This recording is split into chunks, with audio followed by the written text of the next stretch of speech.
இன்னைக்கு நம்ம 10th history unit 8ல இருக்க ஆன்சர் த ஃபாலோயிங் brieflyயோட செகண்ட் क्वेश्चन தான் பார்க்க போறோம். क्वेश्चन பார்க்கலாமா? சோ என்ன கேட்டிருக்காங்க, why did Gandhi withdraw the non-cooperation movement? அதாவது காந்தி வந்து எதுக்காக நான் கோஆபரேஷன் மூவ்மெண்ட் வந்து வித்ட்ரா பண்ணாரு, எதுக்காக பண்ணாரு அப்படின்னு சொல்லி தான் கேட்டிருக்காங்க. ஓகே, சோ பார்க்கலாமா? ஸோ இந்த நான் கோஆபரேஷன் மூவ்மெண்ட் அப்படிங்கிறது வந்து ஃபுல் அண்ட் ஃபுல் பிரிட்டிஷ் கவர்மெண்ட்டுக்கு வந்துட்டு எதிரானது தான். ஓகேவா? ஸோ இந்த பிரிட்டிஷ் கவர்மெண்ட் பண்ண ஆட்சி வந்துட்டு பிடிக்காம தான் காந்தி வந்துட்டு நான் கோஆபரேஷன் மூவ்மெண்ட் அப்படின்னு சொல்லி ஒன்று ஸ்டார்ட் பண்ணாரு. ஓகேவா? ஸோ இந்த நான் கோஆபரேஷன் மூவ்மெண்ட்டோட ஃபுல் அண்ட் ஃபுல் மோட்டிவே பார்த்தீங்கன்னா நோ வைலன்ஸ், அதாவது சண்டை போடக்கூடாது, அகிம்சை வழியில தான் வந்துட்டு போகணும், இந்த மூவ்மெண்ட்டை நடத்தணும் அப்படின்னு சொல்லி தான் இவரோட கொள்கையே இது இருந்துச்சு.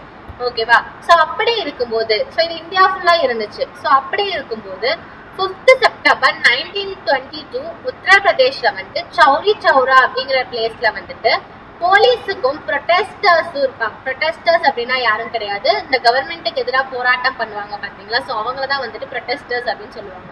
போலீஸ் என்ன பண்ணுவாங்க, கவர்மெண்ட் சொல்றதான் போலீஸ் கேட்பாங்க. ஸோ ப்ரொட்டஸ்டர்ஸ் என்ன பண்ணுவாங்க, கவர்மெண்ட்டுக்கு வந்து எகெயின்ஸ்டா போராடுறாங்க. ஸோ இவங்களுக்கு நடுவுல ஒரு கிளாஷ் வருது. ஸோ இந்த கிளாஷ் பார்த்தீங்கன்னா ஒரு வயலண்ட் கிளாஷ், அதாவது அட்டாக்ஸ் நடக்குது. ஸோ இவங்களை அட்டாக் பண்றது, இவங்களை அட்டாக் பண்றது. ஓகேவா? ஸோ அது மட்டும் இல்லாம ஆங்கிரி மோப் அப்படிங்கிறவங்க வந்துட்டு போலீஸ் ஸ்டேஷனுக்கு வந்துட்டு ஃபயர் வச்சிடுறாங்க. ஸோ அந்த மாதிரி ஃபயர் வைக்கும் போது 22 போலீஸ் வந்துட்டு இறந்து போயிடுறாங்க.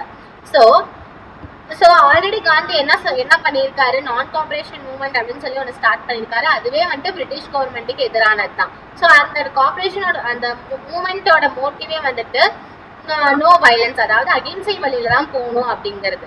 ஸோ அப்படி இருக்கும்போது உத்தரப்பிரதேஷ்ல சௌரி சௌரால வந்துட்டு இந்த மாதிரி ஒரு வயலண்ட் கிளாஷ் நடக்கும்போது காந்தி வந்துட்டு இதை பார்த்துட்டு ரொம்பவே அப்செட் ஆயிடுறாரு. ஓகேவா? ஸோ ஆல்ரெடி நம்ம வந்துட்டு அகிம்சை வழியில போயிட்டு இருக்கோம், இவங்க வந்துட்டு இந்த மாதிரி ஒரு வயலண்ட் கிளாஷ் நடத்துனது வந்துட்டு கரெக்டா இருக்காது அப்படின்னு சொல்லிதான் வந்துட்டு இந்த நான் கோஆபரேஷன் மூவ்மெண்ட்டை வந்துட்டு வித்ட்ரா பண்றாரு. ஓகேவா? ஸோ இதான் இந்த சௌரி சௌரால நடந்த இன்சிடென்ட் பார்த்துட்டு அவர் டிசப்பாயிண்ட் ஆகிதான் நான் கோஆபரேஷன் மூவ்மெண்ட்டை வித்ட்ரா பண்றாரு. ஓகேவா? ஸோ இதுதான் வந்துட்டு காந்தி வந்துட்டு நான் கோஆபரேஷன் மூவ்மெண்ட்டை வித்ட்ரா பண்றதுக்கான ரீசன். ஓகே, ஒரு சம்மரி பார்த்தலாமா? ஸோ இந்த நான் கோஆபரேஷன் மூவ்மெண்ட் அப்படிங்கிறது வந்து ஃபுல் அண்ட் ஃபுல் பிரிட்டிஷ் கவர்மெண்ட்டுக்கு எதிரானது தான். ஓகேவா? ஸோ இந்த நான் கோஆபரேஷன் மூவ்மெண்ட் வந்துட்டு காந்தி வந்துட்டு ஃபுல் அண்ட் ஃபுல் அகிம்சை வழியில தான் வந்துட்டு இதை நடத்தணும் அப்படின்னு சொல்லி ஒரு மோட்டிவ்ல இருந்தாரு. ஸோ அப்படி இருக்கும்போது 5th February 1922 உத்தரப்பிரதேஷ்ல வந்து சௌரி சௌரா அப்படிங்கிற பிளேஸ்ல வந்துட்டு போலீஸுக்கும் ப்ரொட்டஸ்டர்ஸ்க்கும் வந்துட்டு ஒரு வயலண்ட் கிளாஷ் நடக்குது. அதாவது இவங்களை அட்டாக் பண்றாங்க, இவங்களை அட்டாக் பண்றாங்க.